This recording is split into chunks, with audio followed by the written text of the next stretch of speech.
అందరికీ నమస్తే అండి. Welcome to my YouTube channel. ఈరోజు టాపిక్‌లో భాగంగా మన ఆంధ్రప్రదేశ్‌లో రైస్ కార్డ్ ఈకేవైసీ ప్రాసెస్ అనేది జరుగుతా ఉంది. ఓకేనా? మీకు అందరికీ తెలిసిన విషయమే. అయితే గనక ఈ రైస్ కార్డ్ ఈకేవైసీ ప్రాసెస్‌లో ఒక అప్డేట్ అయితే రావడం జరిగింది. ఈ అప్డేట్ గురించి మనం ఒకసారి వీడియోలో క్లారిటీగా మాట్లాడుకుందాం. ఇంకా ఎవరైనా మన యూట్యూబ్ ఛానల్ సబ్స్క్రైబ్ చేసుకునే వాళ్ళంటే ప్లీజ్ లైక్ చేసి సబ్స్క్రైబ్ చేసుకోండి. మీరు లైక్ చేయడం వలన వీడియో 10 మందికి ఉపయోగపడుతుంది. ఓకేనా? అయితే టాపిక్‌లోకి వెళ్ళిపోయే ముందు వీడియో చూస్తున్నటువంటి ప్రతి ఒక్కరికి మన సబ్స్క్రైబర్స్ కావచ్చు, ఫాలోవర్స్ కావచ్చు, ప్రతి ఒక్కరికి పేరు పేరున ఉగాది శుభాకాంక్షలండి. ఈ కొత్త సంవత్సరం ప్రతి ఒక్కరికి అందరికీ మంచి జరగాలని చెప్పేసి కోరుకుంటున్నా. అలాగనే అందరూ బాగుండాలి, అందులో మీరుండాలి. Thank you. అయితే టాపిక్‌లోకి అయితే వెళ్ళిపోదాం.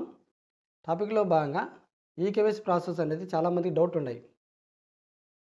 ఏది ఈకేవైసీ ప్రాసెస్ అనేది కుటుంబ సభ్యులలో అందరూ చేయాలా అని చెప్పేసి అడుగుతున్నారు. అందరూ అవసరం లేదండి.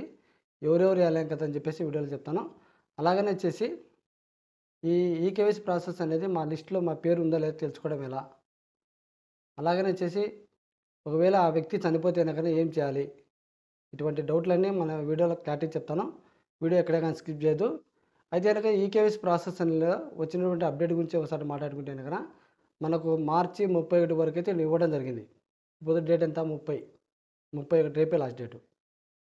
మరి టైం అయితే లేదు. చాలామంది పెండింగ్‌లో ఉన్నారు. ఎందుకంటే గనక టైం పెద్దగా లేదు కాబట్టి ఈకేవైసీ ప్రాసెస్ అనేది చేయలేదు. ఇంకా చాలా మంది చేపించుకోలేదు. అయితే ఈకేవైసీ ఎందుకు చేపించుకోవాలంటే గనక ఒక కుటుంబ సభ్యులలో ఒక నలుగురుంటారు. ఈ నలుగురిట్లో వచ్చేసి ఇద్దరు భార్యాభర్తలు ఇద్దరు ఒక నెల కాకుండా ఇంకొక నెల రేషన్ బయోమెట్రిక్ బేసి రేషన్ తీసుకుంటున్నారు. మరి మిగతా ఇద్దరి పరిస్థితి? ఒకసారి మీరు బాగా ఆలోచన చేయండి. గవర్నమెంట్ వీళ్ళు ఏమైనారు? వీళ్ళని గుర్తించడానికి గవర్నమెంట్ అనేది ఈకేవైసీ ప్రాసెస్ అనేది పెట్టడం జరిగింది. అయితే గనక ఈకేవైసీ ప్రాసెస్ అనేది చాలా బెనిఫిట్ ఉన్నాయి దీంట్లో. ఒకటి మనకు కొత్తగా క్యూఆర్ కోడ్‌తో రేషన్ కార్డ్ వస్తది.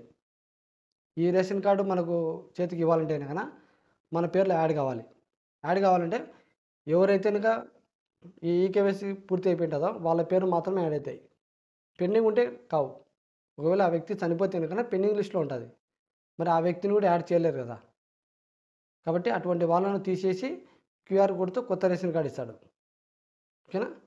ఒకవేళ ఈకేవైసీ బేయకపోతే గనక మీరు ప్రతి నెల రేషన్ తీసుకుంటున్నారు కదా! మళ్ళీ నెల ఆ వ్యక్తికి రేషన్ రావు. అర్థమైందా?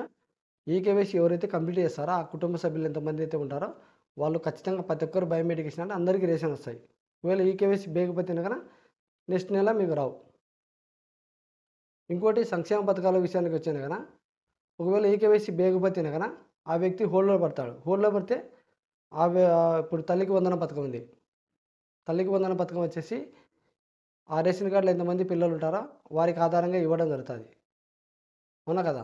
అయితే ఆ పిల్లవాడు ఆ రేషన్ కార్డ్‌లో లేకపోతే గనక సంక్షేమ పథకాలు రావు. ఇప్పుడు తల్లికి వందనం పథకం కూడా రాదు. కాబట్టి ఈ ప్రాసెస్ అనేది ఉంటది. ఖచ్చితంగా ఈకేవైసీ అనేది వేయడం జరుగుతది. ఓకేనా?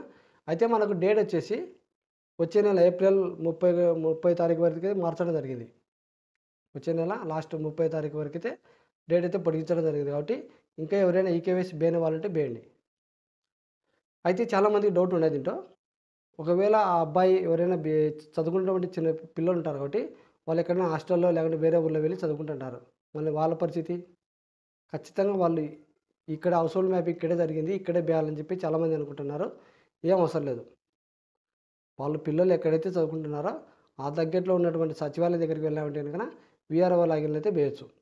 ఎందుకనైనా వీఆర్ఓ లాగిన్‌లో ఇవ్వడం జరిగింది. సచివాలయంలో ఎవరికీ లేదు. కేవలం ఒక వీఆర్ఓకి మాత్రమే ఇవ్వడం జరిగింది. ఆ వీఆర్ఓ దగ్గర మీ రేషన్ కార్డ్ నెంబర్ చెప్పినామంటే ఈకేవైసీ పూర్తి చేసుకోవచ్చు. లేదు మీ సొంత ఊర్లో ఉంటే గన మీ రేషన్ డీలర్ దగ్గర లిస్ట్ అయితే ఉంది. ఎవరెవరు ఈకేవైసీ వేయాలి ఏం కథ అని చెప్పేసి ఇవ్వడం జరిగింది. ఆ లిస్ట్ ప్రకారంగా అయితే వేయొచ్చు. కుటుంబ సభ్యులు అందరి పేర్లు రాలేదు. కేవలం ఈ కే ఈ బయోమెట్రిక్ బేసి రేషన్ తీసుకునే వాళ్ళ పేర్లయితే వచ్చినాయి. ఓకేనా? అందరూ అవసరం లేదు. కాబట్టి ఈ కేవైసీ ప్రాసెస్ అనేది ఈ విధంగా అయితే రావడం జరిగింది. ఇంకోటొచ్చేసి దీంట్లో ఒకవేళ ఆ వ్యక్తి చనిపోతేనే గన ఈకేవైసీ ప్రాసెస్‌లో బేయలేడు. ఈకేవైసీ అయితే బేయలేడు. ఖచ్చితంగా డిలీట్ చేయాలి ఆ వ్యక్తిని. డిలీట్ చేయాలంటే కనుక మీరు కలెక్టర్ కానివ్వండి, ఆర్డీఓ కానివ్వండి, జాయింట్ కలెక్టర్ కానీ ఒక అర్జీ పెట్టాలి. పలాని మా కుటుంబ సభ్యుల్లో పలాని వ్యక్తి చనిపోయాడు. దానికి సంబంధించినటువంటి Aadhaar card, death certificate submit చేశారంటే వెంటనే డిలీట్ చేస్తారు. ఒకవేళ డిలీట్ చేయకుండా మీరు అట్నే పెట్టుకుంటే కనుక మీరు ప్రతి నెల రేషన్ తీసుకోవచ్చు ఆ పేరు మీద. అంతే కదా! అప్పుడు ఏమవుతుంది? ఇప్పుడు ఈకేవైసీ చేయాలి ఖచ్చితంగా. ఈకేవైసీ చేయాలంటే పెండింగ్ లిస్ట్‌లో పడతది. పెండింగ్ లిస్ట్‌లో పడితే గనుక మీకేమవుతుంది? కార్డు హోల్డ్‌లో పడతది. ఏమి రావు. ఎగ్జాంపుల్ మీరు ఏదైనా పింఛన్‌కి అప్లై చేసుకోవాలన్నా రాదు, సంక్షేమ పథకాలు లబ్ధి పొందాలన్నా రావు, రేషన్ రావు, ఏమి రావు. కాబట్టి ఎవరైనా వ్యక్తి చనిపోతే గనక ఖచ్చితంగా డిలీట్ చేయించుకోండి. 5 సంవత్సరాల లోపు ఉన్నటువంటి చిన్న పిల్లలు అవసరం లేదు. 5 సంవత్సరాలు పైబడినటువంటి వాళ్ళు ఖచ్చితంగా బయోమెట్రిక్ అయితే వేయాలి. ఓకేనా? కాబట్టి ఈకేవైసీ ప్రాసెస్ అనేది ఈ విధంగా మార్చడం జరుగుతుంది. రేపు నెల ఏప్రిల్ 31వ తారీఖు అయితే కనుక డేట్ అయితే పొడిగించడం జరిగింది. కాబట్టి ఈకేవైసీ ఎవరైనా పెండింగ్ ఉంటే చూసుకోండి. మీరు లిస్ట్ కావాలంటే కనుక మీ గ్రామ వార్డు సచివాలయానికి వెళ్ళారంటే కనుక అక్కడ వీఆర్ఓ లాగిన్‌లో ఉంది. చెప్తారు. లేదు మీ డీలర్ దగ్గరికి వెళ్ళినా చెప్తారు. ఎవరెవరు ఈకేవైసీ లిస్ట్ మా పేర్లు ఉన్నాయా లేదా అని చెప్పేసి వెళ్ళి చెక్ చేసుకోండి. కుటుంబ సభ్యులు అందరూ అవసరం లేదు. ఓకేనా? ఇంకొకటి హౌస్ హోల్డ్ మ్యాపింగ్‌లో మీ గ్రామంలో మీ సొంత ఊర్లో ఎక్కడ జరిగింటే అక్కడనే వేయాలని చాలామంది అంటున్నారు. అవసరం లేదు. మీరు ఏదైనా పని మీద బయటికి వెళ్ళినప్పుడు అక్కడ ఏదైనా పని కోసం వెళ్ళుంటారు కదా! అక్కడి నుంచైనా గానీ బయోమెట్రిక్ వేయొచ్చు. అక్కడ మీ రేషన్ కార్డ్ నెంబర్ చెప్పినంటే సచివాలయానికి వెళ్ళి అక్కడ కూడా వేయొచ్చు. చాలామందికి డౌట్ ఉంది ఇది కూడా. కాబట్టి మీరు సొంత ఊర్లోనే వేయాలి, మీ డీలర్ దగ్గరనే వేయాలి, మీ వీఆర్ఓ లాగానే వేయాలి అనేది లేదు. ఎక్కడి నుంచైనా ఈకేవైసీ ప్రాసెస్ అనేది పూర్తి చేసుకోవచ్చు. ఓకేనా? ఇది ఈకేవైసీ ప్రాసెస్‌లో ఉన్నటువంటి అప్డేటు. ఇందులో మీకు ఏదైనా డౌట్ ఉంటే కామెంట్ రూపంలో తెలియజేయండి. వీడియో నచ్చితే లైక్ చేసి సబ్స్క్రైబ్ చేసుకోండి. Thank you. ఒక లైక్ చేయడం వల్ల వీడియో 10 మందికి వెళ్తుంది.